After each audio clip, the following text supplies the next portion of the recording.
Good evening, ladies and gentlemen. Welcome to what I think is probably most people's last session of the day. Not quite, strictly speaking, the last thing on the timetable. Welcome to a session about screwing up. We have started as we intend to go on. We have made our first failure by notching up quite a healthy-sized audience. I'm tempted to ask quite a lot of you to leave, so this session looks like a bigger failure, because failure and the ability to learn from it is our theme this evening. I'm tempted to say that I have a panel of people who are leading world experts in screwing up. That would be unfair. But both members of this panel have done plenty of experimentation and learned from it. On my left is Andy Carvin, who has been involved in more online journalism initiatives than most of us can count. But he came, I think, to worldwide prominence in 2011 when he was curating Twitter feeds about the Arab Spring. He was busy with verification and curation. Somebody christened him the man who tweets revolutions. He has donated, I love this detail, the iPhone that he used during the Arab Spring to the American Historical Museum. He's been working since 2014 as the founder of Reportedly, part of the First Look group that's doing global social media reporting. On my right is Mark Little, who probably doesn't need that much introduction to this kind of audience. He worked originally as a reporter for Radio Telefís Éireann, the Irish public service broadcaster. He founded Storyful, social media news agency, if I may abbreviate it like that. It was bought by News Corporation. And Mark now works doing media partnerships for Twitter in Europe and Africa, based from Dublin. We're not going to do open presentations. We're going to do a bit of conversation up here, and then we're going to throw the conversation open. I'm going to assume that both of our guests think that a certain amount of experiment and failure is a necessary and natural thing. I'm going to make a further assumption that there is a bit of a gap, however, between people who talk a good game about experiment and learning from failure and what they actually do in practice. People hate admitting mistakes, however much the management textbooks might say that you've got to experiment to learn and you've got to fail. So I'm going to start with Andy and ask you, Andy, when people talk to you about experiment and failing, what are they likely to get wrong? I think one of the most common things that they get wrong is that they're going to probably lose their job over failing. It never ceases to amaze me how much reticence there often is, especially among junior to mid-level staffers at news organizations who have the skills and the ideas and the know-how to break the mold a bit and try new things, but are utterly terrified of their editors or their producers because it's been hammered into them that the brand is everything. Always protect the brand. For many years, I was at NPR, National Public Radio, and like many legacy news organizations, protecting the brand is considered highly important. But as I discovered, as I got myself onto certain social media platforms before they did, I figured, well, there's nothing that could go wrong for them because they have zero presence here whatsoever, so why don't I make a fool out of myself as A. Carvin and see where things go? And yet when I talk to other staff about at news organizations, trying to get them to even try incremental experiments, they want to hold meetings. They want to get all sorts of levels of approval. They basically want something written down to prove that there's plausible deniability to protect them. And it's really unfortunate because I think some of the most exciting things that have happened in social media in the last 10 years were because certain people just didn't give a shit and they wanted to try things. Give us an example of something that broke all the rules. Something that broke all the rules. Well, let's see. Think back to the days of Flickr. Very early on, when Flickr launched, they didn't really know what they were doing. They thought of themselves as a group of friends who wanted to play games online, and they would do it through sharing photos and identifying photos. No one was going to do anything like this online, of course, because bandwidth was such a huge problem. But yet they figured, well, if people are going to be uploading photos to the system as a game, we might as well make it easier for them to organize it. And of course, other companies that specialized in photography and galleries and the like all thought this was a bit insane because, of course, bandwidth would never become cheap or ubiquitous. But they stuck to their guns and became one of the largest photo networks in the world. And now, of course, they're falling apart, which is a whole other set of failures because they were on the cutting edge and then they forgot learning how to adapt. And so it's unfortunately one of the many examples of people who for a period of time are on the cutting edge and are among the people who don't give a shit. But because of incumbent powers and the bureaucracy that often comes around when being purchased again and again and having to appease shareholders, the spirit of wonder vanishes from the organization. And next, you're struggling with whether or no this archive you've been working on for the last 10 years is even going to exist by the end of this year. So they stopped experimenting? They got complacent. They could have been Instagram, but they didn't want to do that because who would want to make square photos with filters on them? That absolute balderdash. And they got completely played by them. And within, 120 days of the company launching, Instagram got bought for $1 billion by Facebook, and Yahoo continues to swirl around the edges of the toilet bowl. What a terrible epitaph to have on your gravestone. Mark, you're listening to a media executive, and they're talking to you about experiments and how you learn from failure and so on. What's going through your head about the most likely mistakes this person is going to make? I think, my experience might be, every experience of failure is completely subjective. There are no objective rules about this. My experiences were formed, I suppose, by the transition from journalism into the world of startups. The first thing I would say, that transition is a completely unnatural transition. It's like you're left-handed, and you've now got to be taught to be right-handed. Because clearly, as Andy says, the culture of failure in journalism is death sometimes, to your reputation. You fail on the front page of a newspaper, you fail, you've got libel, you've got reputational damage. You cannot accept failure in journalism itself, in the act of journalism. And yet you have to now, as a startup, as an entrepreneur, completely embrace failure. And I think there are two things to say. First of all, it is absolutely essential that we really get to grips with this conversation and we embrace it. But at the same time, I think we have to be aware of the simplistic notions of failure that are out there. I've only ever learned from my failures. I can say that categorically. Never learned from my successes. And therefore, I understand the importance. But at the same time, I started out quoting Sam Beckett. Being Irish, I'll always look to Sam Beckett for inspiration. He in Worsted Ho said, ever tried, ever failed, no matter, try again, fail better. And I used to go around quoting that at conferences until someone reminded me that the next paragraph of that Worsted Ho, he completely recants. And I said, oh shit, I'm going to have to come up to a more complex notion. And what I did when I thought about it, looking back, I can't believe my business Storyful succeeded. I just can't. And I don't know why it succeeded. And when I realized there was 4 basic types of failure from which I learned and got better. The first is what everyone talks about. It's innovation, iteration, the process of product development. It's critically important there. But more important is the mental game. And the first thing is starting out. You make so many mistakes. I remember the first name for my company was Crowdflash, which someone said to me, well, what, Flash? Publicly exposing yourself? In a crowd? In a crowd. So, so that was one of the things. The second thing was, even starting out, you have to future-proof yourself. You have to know what the eventuality or the probability is 4 years hence.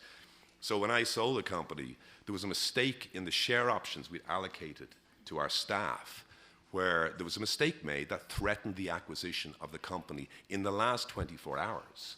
And so you have to understand every single detail that you start out with because it will affect the eventual outcome of your business. The second thing is team, and I don't want to emphasize this too much. There's so many things there that are kind of truisms. But I think the first thing I realized was values. I think I realized that if you don't employ on the basis of a consistent set of values, you will crash. So you almost tend to hire for what you don't have. So at one point, we were all creatives, all journalists. We knew we needed somebody who would talk truth to us, a salesperson who would be the old swashbuckling type. Christ, that was such a bad move, because this person was not consistent with our values. And as you go on, you realize that you have to have an absolute come-to-Jesus moment of failure to get over a very clear human flaw. So we tend, when we're under attack, to think with our lizard brain, the back of your head. And at some point, you have to move into that more hopeful, leaning forward part of your brain. My come-to-Jesus moment was when, in my first round of investment, I realized on Christmas Eve one year, the first year, that I'd chosen the wrong people. And I wrote to them on Christmas Eve. It was a heavy snowstorm in Dublin. And I said, I'm sorry, but this is the wrong fit. And I got into a car with my wife to drive home the west of Ireland to my family. I couldn't tell her. I was so embarrassed. The business was over. And I don't know if you know Chris Rea, the singer. He has a song called Driving Home for Christmas. About the 16th time I heard that on the car, I turned to my wife and I said, it's failed. She was okay with that. So I had a sense of exhilaration. I got to my family's house, I checked my email, and the lead investor said, no, I'm not accepting no. I'm going to do this. We're going to give you more money. And I was back again. Now, what it taught me was, once you accept that failure is, an option here, once you realize what's the worst can happen, in my case, getting another job, you start to realize you will never fear again. Because you've confronted the worst fear, the consequence of failure. It's okay. And that's when you get liberated. I mean, briefly, I'll just finish off, but I think two other areas are, what happens when you grow? You get confident. That's the other source of failure. In my case, I didn't really understand the idea of cash flow. I had contracts worth 40 grand, but the money wasn't coming in. It took 3 months for payments. And my investors pointed out that we were 6 weeks away from bankruptcy. And he said, I need you to cut your costs by 30%. I had to fire 5 people in one day within an hour. One of my best friends, 14 years, we'd worked together. And I was so ashamed because I had basically, in many ways affected their lives by making a basic mistake about things like cash flow. And I grew so much. I'm not proud of that. But I tell you what, I grew as a person as a consequence of that. I think we can talk about the innovation part and the iteration part, but there basically what I'm trying to say to you is, this is a mental game. Failure is about your personality as much as it is about controlled failure. Finally, I would say, George, I think the first thing to say about here is, if you can avoid failure, do. We're not recommending this. The best thing is not to fail. But then again, when you do, how you react to that as a person is absolutely critical to your journey. This is all the same liable to happen. Andy, when you hear people talk about fail fast, how do you react to that? Should they be trying to fail fast?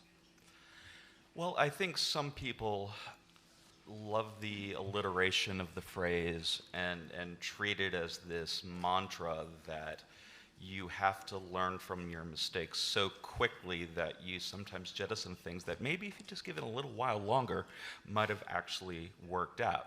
Now, granted, when you are testing new products or you're experimenting with new journalism techniques, you don't want it to drag out forever if it's not doing well.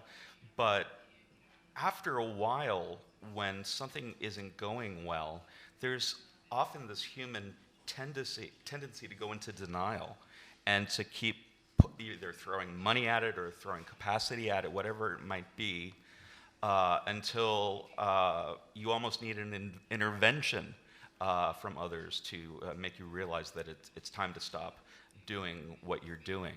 I often think of when news organizations have screwed up with reporting something incorrectly. Unfortunately, there are a number of occasions where what they end up doing is kind of turning inward and not knowing what to say publicly and not knowing how to react. And sometimes hours pass, days pass, weeks pass, and then they'll release a letter from a statement from the editor essentially apologizing for the mistake. But by then, the damage has been done. With a bit more confidence and a bit more transparency about how people within an operation make mistakes, they can begin the process of healing that relationship with the public, and at the same time getting a better handle on how to avoid making the same mistake again, rather than coming up with yet another PR plan to cover your ass. Mark, you said quite rightly, obviously, people don't want to screw up on the front page. But I can think even of editorial failures which must have taught an organization something. I'm thinking about CNN and the Boston bombings. I mean, they made a series of mistakes so bad picking up social media that I think their editorial practices will have changed. So there are even some failure learnings there, aren't there? I think generally no. I'm not going to make a generalization that I just have actually, but part of the problem is, like in the case of, let's say you live in a sort of a country where there is a general sense of censorship, you tend to self-censor. So the act of censorship generally is not a crass intervention, it's generally people feeling like, well, I'm not going to get away with this. And what tends to happen in organizations, particularly in journalism, that have failures, there's a first process of victimization, where a culprit's identified and there needs to be a head to roll. And I think that tends to be the case, in my experience, with a lot of journalistic organizations. You have to draw blood before you learn the lesson. You tend to have investigations that can be quite formal into the failure. And I think, yes, in most cases, in many cases, an organization that is mature will eventually come up at the end of it all with lessons that do change your sense about what happens next. But the process to get there, it can be a fearful process and can spread fear within the organization. And organizations are not good enough at saying, particularly around positive product development, technological focused innovation and experimentation, that it's okay to fail and you will not be punished. So it is changing. I can't speak to the editorial part of the equation, but certainly when you take a risk on something relating to technology, I do feel because of the desperation of these major organizations to change, you do get, at least in a small scale, and fail fast and fail small, constant small iteration. There is definitely that culture, I think, emerging. Andy? I can give an example of what it's like to go through an immense fail on the editorial side of things, because I was part of it. Some of you might have heard of the case of a member of Congress in the US, Gabrielle Giffords. In January 2011, while meeting with some of her constituents, someone showed up with a gun and began shooting up the scene, killed a number of people, wounded over a dozen, and Gabrielle Giffords was shot point blank in the head. And so NPR was fortunate to have a family member of a news director from the local station near where the incident happened, and so they were on top of things very quickly, and they were able to start discussing things on air about the assassination attempt happening. But then, as the top of the next hour approached, and this is when, the top of the hour they do a newscast, one of our reporters got word that she had died in surgery. And of course, that would be horrible news, but needed to be confirmed one way or another. So frantically, they reached out to another member of the team in Washington, D.C., saying, we need to get another source on this. And so they began calling around the offices of members of Congress. And pretty quickly, again, just a couple minutes before they got to the top of the hour, they found a second source saying that she had indeed died. And so when the bell hit the top of the hour, the newscaster went on air and announced the death of Gabrielle Giffords. This immediately went out through AP and Reuters and CNN and a number of others, quoting NPR. NPR runs on a bit of, at least at the time, ran on a bit of a ghost ship on weekends where not many people were staffed there. And I was really the only social media employee at the time. And so I was eating with my family one weekend when I saw the email alert come in from NPR headquarters that she had passed away. So I did what any other loyal NPR staffer would do. I copied and pasted that message, went to the NPR News Twitter account, which had about 1.5 million people on it at the time, and passed along the word that she had died. Needless to say, that spread around the internet very quickly.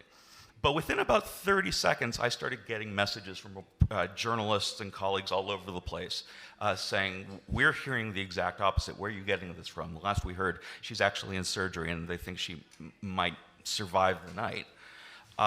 And so I was able to quickly go onto Twitter and saying, we're now receiving conflicting reports. We'll report back as soon as we know more. Now, because I was on Twitter, I could jump in anytime I needed to update the story. But because NPR ran on a clock, it wasn't until the top of the following hour that they acknowledged that there were conflicting reports. And it wasn't until the hour after that that they completely walked it back. And it wasn't until another 24 hours later that they explained the mistake. Interestingly, the controversy at the time was that this was a massive social media failure on our part. And certainly, my tweet amplified and accelerated this horrible piece of misreporting on our part. But the hardest thing for NPR to really get a hold of when it really sat back and thought about what happened is that this was a fundamental reporting failure. It wasn't a specific platform. It was a cascading mistake that started from the very beginning, one after another. There should have been checks in place to have stopped it, but nothing did. And that was the true failure that we ended up learning that day. If you have to fail fast, correct fast. Before I throw this open, I'm going to ask one very short, quick question to both. What organization, Mark first, do you think experiments and learns from experiments well? News media organization. If you have to hand the palm to one. Wow, that's a really tough question. I suppose, in one way, I turn this around and say, anybody who has a vested interest in a personal brand, a journalist, and who's connected with a community, like Andy. Andy's probably the perfect example of this, where I think, I've said this before, I think the coin of the realm, the basis of a good journalistic brand individually, is the level of your engagement with the community that you serve. And the best examples, I think, in journalism of people who have learned from the idea of experimentations are those that are open, as Andy has described, to being corrected in real time. Because the basic reality is in social media, there has never been a communication platform that can communicate mistakes and hoaxes as quick as social media. But there's never been a platform in the history of the world that can correct and fact check as quick as social media. And I think those that understand the need for engagement to build their credibility, the fact that there's no respect for authority, there's only respect for authenticity, and people who accept that they will make mistakes but will be corrected if they engage directly with those who know more than you. So I'm sorry to avoid your question about institutional journalistic brands, because I do feel the lessons I'm learning are from people in big authoritative brands who take a risk, break the rules, and are probably seen as loose cannons in their newsrooms.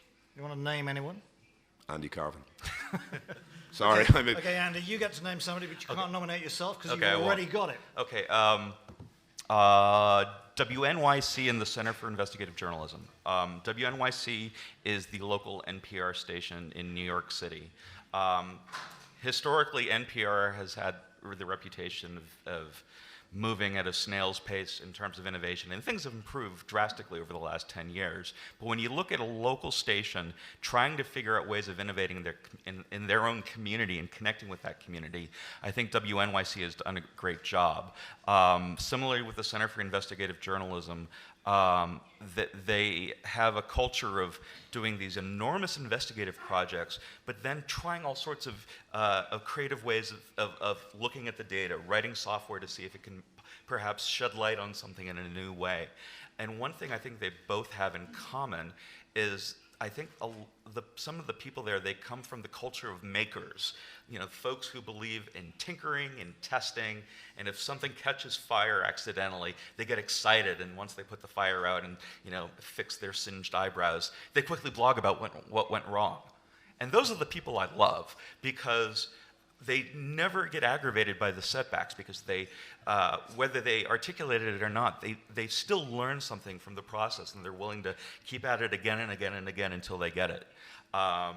And I think in these two cases, you have relatively small organizations, but that are punching well above their weight. Okay, I hope we have microphones going around the room for people who want to ask questions. If you do get my finger pointed at you, please tell us who you are before you ask your question. We're open. Yes, over there. Microphone coming.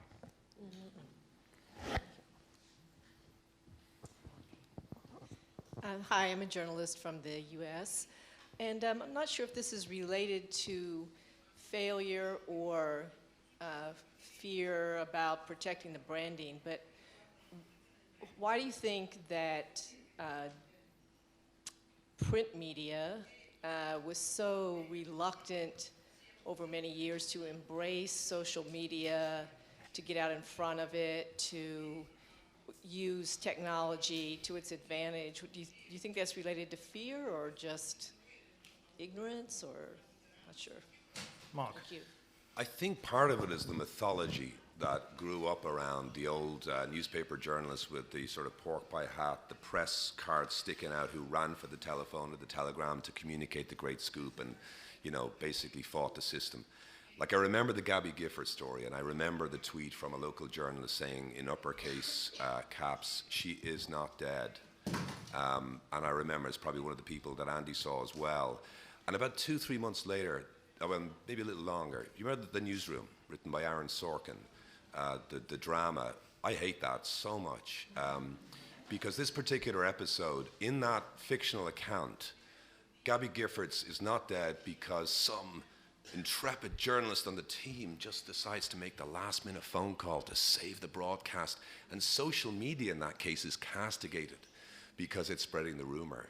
And again, because Aaron Sorkin mythologized the main character, you know, who's this abrasive, like he's depending. And I think part of that is the fundamental failure to realize that the ability to sustain quality journalism and the essential values of the old style is dependent on a mastery of social media. And I think we're waking up to that fact. I'll give you one particular example of a failure and a success. There was a last-minute interview with President Mubarak before he resigned, and it was conducted by Christian Amanpour, and I won't name the journalist, but a BBC journalist. And it was a scoop for CNN. It was a sort of an exclusive for CNN, because Christian Amanpour was on Twitter, and she tweeted immediately after the interview, and the poor BBC correspondent was not. He joined Twitter very quickly and is now a very prolific tweeter. But, you know, again, there was the sense, and I'm sure he felt that, social media debases me and the old values, when in fact, the old values are you serve a community. And they are sustained, that value, I think, more and more by an embrace of the dangers of social media, but ultimately the fact that it makes you a better journalist. That's why I'm sitting here. I was so skeptical of Twitter when I first joined, but it made me better. And I soon found that there was the opportunities there to uphold, ironically, the mythological values of the old pork pie hat and the Ed Murrows and the great journalists of the past. Andy. You know, if you look at legacy media in general, so print as well as broadcast, I think one of the reasons they came so late to it is because from their perspective, they were doing well with their journalism. It's something that they had honed. You know, personally, they had honed over decades of work, but some of these news outlets went back many, many decades, sometimes well over 100 years, and they had a routine in place that as long as they do it exactly like this, we're going to produce solid journalism, so don't bother us with anything else.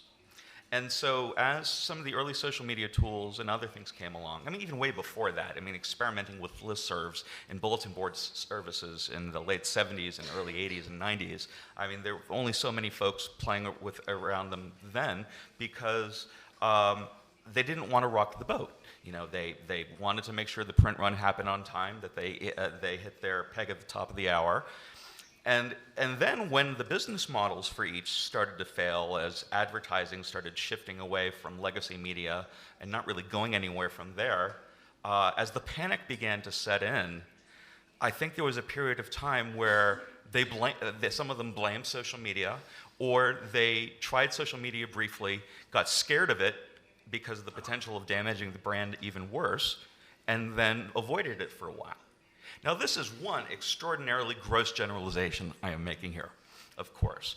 But I think there is often a pattern when you compare people who are, and systems that are more comfortable with being experimenters and early adopters, they're more likely to sense risks and opportunities around them.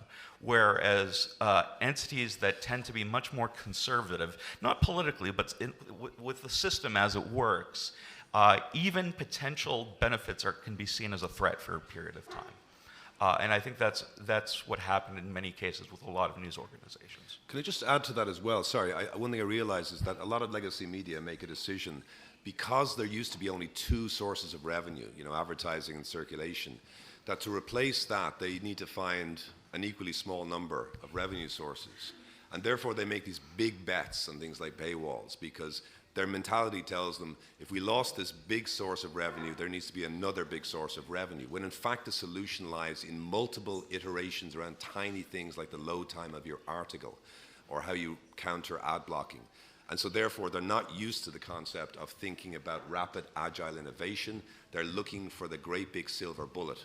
And I think that's part of the reason why they fail in many cases, because they invest in the kind of Friendster, MySpace, and then suddenly before they know it, that analogy, or Betamax versus VHS. I'm going to step out of the chair for a second and just tell you from my own experience that I think the failure was at the beginning, I'm talking really about the 1990s here, was because established media misread social media and indeed digital media in general. They thought that they were adaptive change, they were a new form of distribution, and they wanted to fit everything they did into the template they already had. And that was completely wrong, because it's a transformative change. It rips up absolutely, well, more or less everything. And it wasn't until they got that established media really realized the depth of the change they were involved in. Right. Over there. Coming up. Microphone coming. No, this one over here. Microphone is coming. And we'll go over there next. We need a catastrophic failure of communication system here, a microphone. This is going too well. I can drop it if that helps. Drop the mic. We're going to do it at the end. Okay. I'm Georg Dahm from Germany, and actually we called our startup Fail Better Media, and so far we have been quite true to our name. Still going. And that's why we're interested in how your experiences with failure have determined your career path. I mean, it seems to me that you have chosen quite different ways. You moved from being an entrepreneur to an employee, also a very glorious employee, and for you it was basically the other way around. So I was just wondering how you process failure, and if you have become more risk averse or risk what's the opposite of averse? Risk friendly over the years. How that has influenced you. Mark. So I think first of all, the problem I had was that my friends, when I said this, you fail better thing, then I sold my company, and I did very well out of it, and I invented a protocol, the fail to fail protocol. So that's how I defended myself. And when I moved on from there, the next step for me, moving into a corporation like Twitter, and I'm only 3 months in there, so I haven't had the chance to fail significantly yet. But the one thing I realized is that if you're an entrepreneur, it gives you great skills when you move into an institution. Because, for example, how you rally a team. So I have a team of about 35 people across the region here. And I realized a lot of the leadership qualities that I brought to the big corporation came from my failures. I'll give you an example. There's a big mistake you make when you're a manager, particularly a CEO, that you say, we're a family. You say that to your staff because we really are connected by values. And that's a terrible thing to say because you're not a family. So I got a reminder of that when I was going through a particularly difficult period with Storyful, and I sent out a memo to everybody saying, come on, stick together, we're a family. And I got a reply from one of our staff, a senior member of the staff. He said, you're not family, I'm not family with you. My family is my 2 kids last weekend and Saturday who had to lock outside the door of my bedroom as I responded to your desperate need for a change to the P&L of the company. That's my family. And so I read a lot about it afterwards, and I realized, I think it's Reid Hoffman from LinkedIn, has a particularly good example of this. We're allies. What you really are is you're in the trenches for a tour of duty in a startup, and you essentially then have a different relationship based on truth. And you actually get closer bonds in some regards when you go through that kind of situation. So for me, coming into a corporation, whatever difficulties you face, with your team, you can say to them, listen, our back's against the wall, we believe in the product, and we believe in ourselves, and let's give ourselves a time window to succeed. And that's a great feeling. And I transferred that from my failure in a startup into what I hope is success in a bigger corporation leading a team. So in a big corporation, management and leadership are two very different things, and my qualities of leadership have been honed by awful experiences of failure when I was in a startup. Andy, random zigzag or careful planning? Your career? My life is a pure zigzag. I didn't even know if I was a journalist up until the time that I started Reportedly, because so many people over the years have insisted that I wasn't. There was a lot of resistance to me when I came to NPR back in 2007 because they saw me as this quote-unquote blogger, which was not a nice word from their perspective back then, who was there to disrupt things. And all I wanted to do was tinker with stuff and basically stay out of their way and have them stay out of my way. And for the most part, that worked really well. And then I'd find allies here or there in different parts of the organization, and we'd work on interesting projects. And then the Arab Spring happened, and I spent almost 2 years deep diving into social media as a reporting tool. But then as I stepped away from that, I found myself spending a lot of time doing the stuff a lot of other social media staff in journalism do, figuring out how to do a better job on Facebook, how to improve the numbers of the communities and things like that.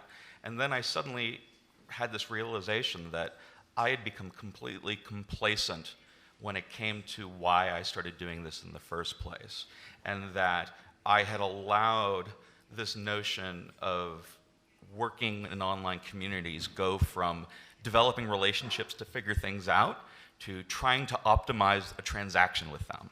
And I didn't want to have transactions with the public. I didn't want to measure engagement through retweets and things like that. I mean, to me, real engagement would be things like, were we able to work with members of the public to break a story that had real impact in their communities? And so I eventually decided to leave NPR and start Reportedly, basically as a way of putting a stake in the ground and saying that those of us who are working in the social journalism space don't have to spend our lives being sucked down as social media marketers, and that we can actually use social media to occasionally improve the quality and diversity of journalism out there. And I don't think I would have learned that lesson unless I had allowed myself to drift for a little bit as well. I think there was a question. But that person right there is. And we will come to you next. But you need. Yeah. Hi, my name is Maya. I'm an American journalist living in Berlin.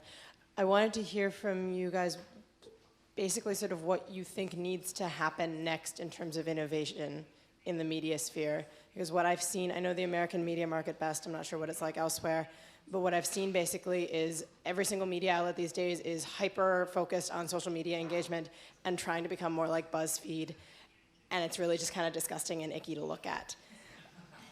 So outside of trying to do that, I mean, what does, even legacy journalism outlets, like what do you think they are not doing enough of? I'm going to switch the sequence and start with Andy. Okay. I think everyone went from being scared of social media because of the impact it would have on their brand to being scared of social media that if they don't do things much faster, that they're going to lose. And they look around the world and see the BuzzFeeds and AJ Pluses and Vocatives of the world. And, oh, we need to do exactly what they do. We need to do optimized buzzy stories. We need to crank out 30 videos a day and have at least half of them go viral with a minimum of 500,000 views per day, but preferably 2 million, blah, blah, blah, blah, blah. And they create this state of panic that turns everyone into robots. Now, occasionally profitable robots, but robots nonetheless.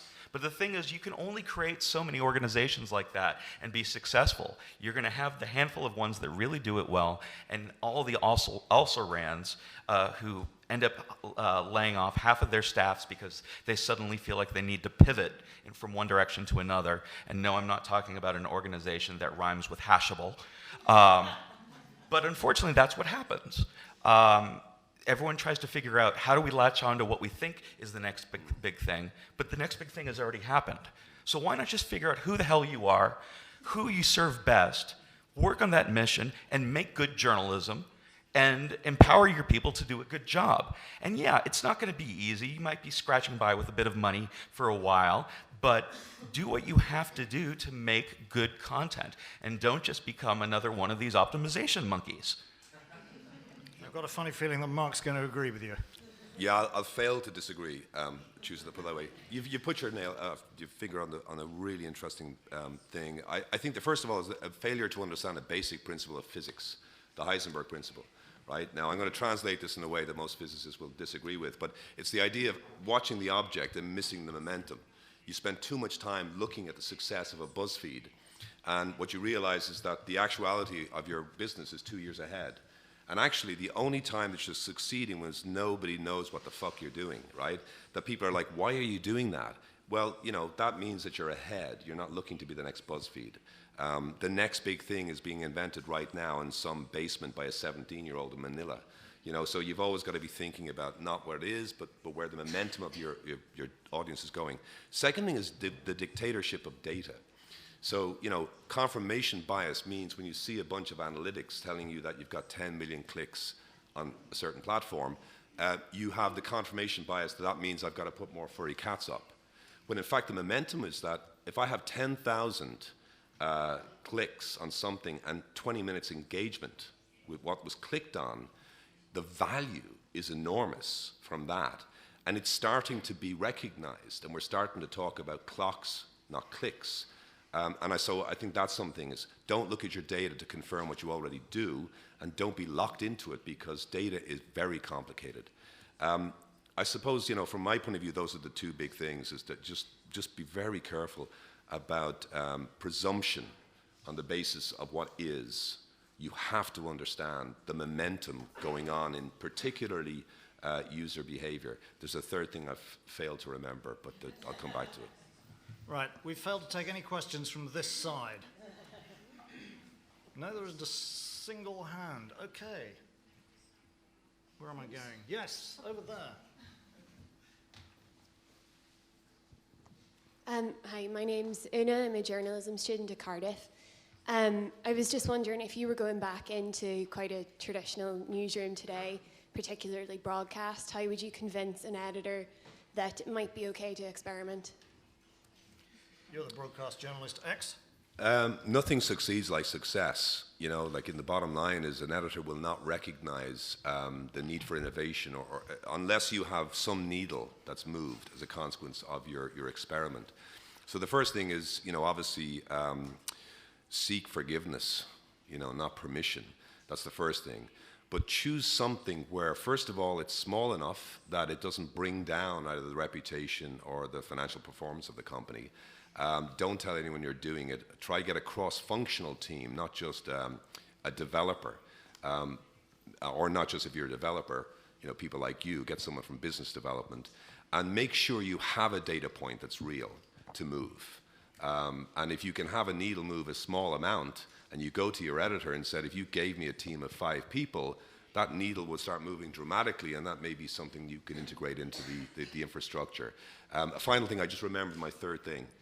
The problem many people have and editors have is they think the developer should be put out into the, you know, a room outside of the newsroom, when in fact the thing that a newsroom can learn is agile development techniques, which is the concept of those iterations of maybe 2-3 week sprints with a scrum master who essentially brings together a team of many disciplines like biz dev as well as development, and then essentially starts moving needles because they have very clear data points, retrospectives, and it really suits editorial.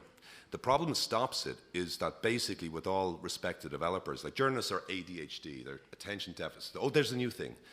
And developers are kind of Asperger's. They're just headphones on and they're down on the task. So it's very difficult to get these two psychological profiles to work together. When you do, are on small experiments that move needles, the result is sublime. It's greater than the sum of the parts. I was in the product development panel today, and whatever else they might disagree about, they all agreed that if you don't have a cross-functional team, you're unlikely to get started. Andy?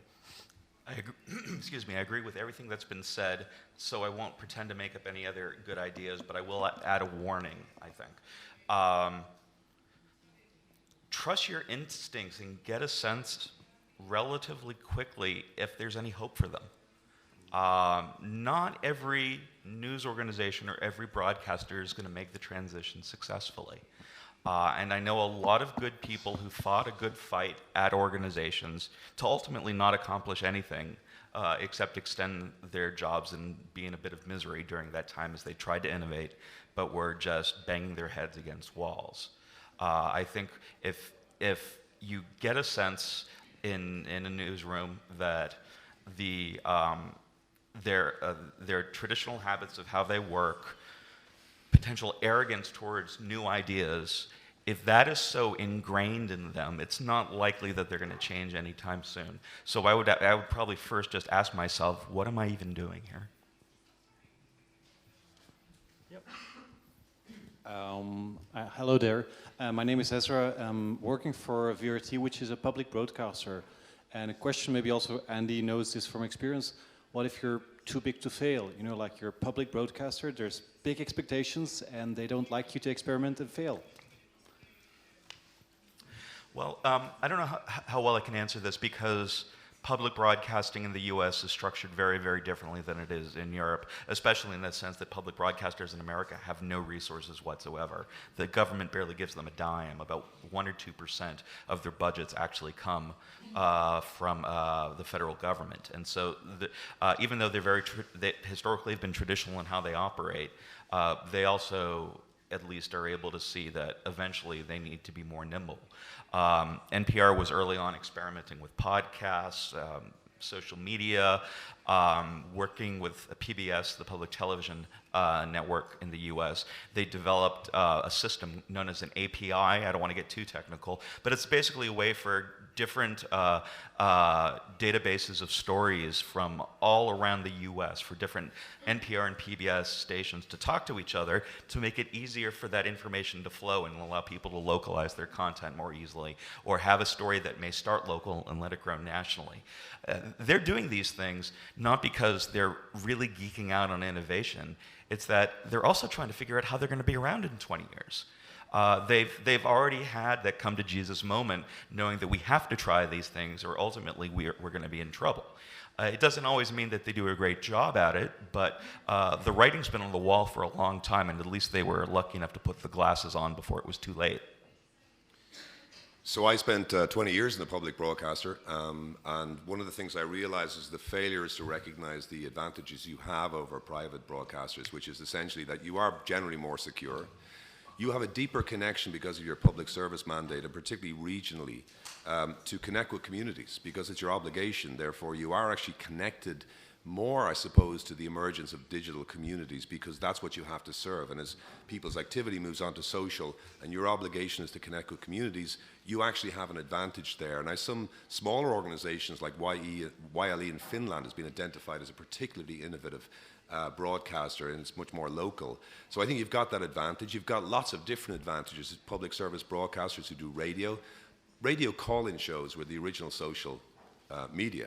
And I think you can emphasize that. The big failures are that I've been to public service broadcasting conferences where we hear more about BuzzFeed and what the big thing is. We want to be more like them, more than I do from industry conferences where it's dominated by private broadcasters. What tends to happen is a lot of the editorial, we blame a lot of editorial conservatism on failures. One of the things is the dictatorship of the canteen when you walk in and someone's like, yeah, he's going to screw up. And there's a great sense of conservatism even among the staff themselves. It's not always just the editors. And so I think that has to change as well. And finally, public service broadcasters have got to just ignore what's written in the media about them because they're generally the ones, because they're funded by the taxpayer, they're coming in for scrutiny for people who don't know anything about broadcasting. So you have to kind of just cut out the noise, understand your strengths, and again, like everybody else, just have small, agile projects that in retrospect look like genius. But at the time, everyone in the canteen is going, yeah, right. I like the dictatorship of the canteen. I'm going to start using that phrase, if I may. Ladies and gentlemen, I'll take one more question, and I'll alert the panel that they should insert into these answers anything that they have failed to remember earlier. Right, we've completely exhausted the extent of failure. Surely not. No, that's it. Can I ask one question of the audience? How many people here have made a catastrophic failure in their careers?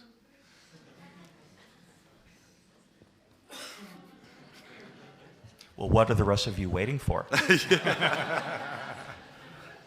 Right, ladies and gentlemen, this session is timed for an hour, so we've come to the end of our time. Please thank your panel.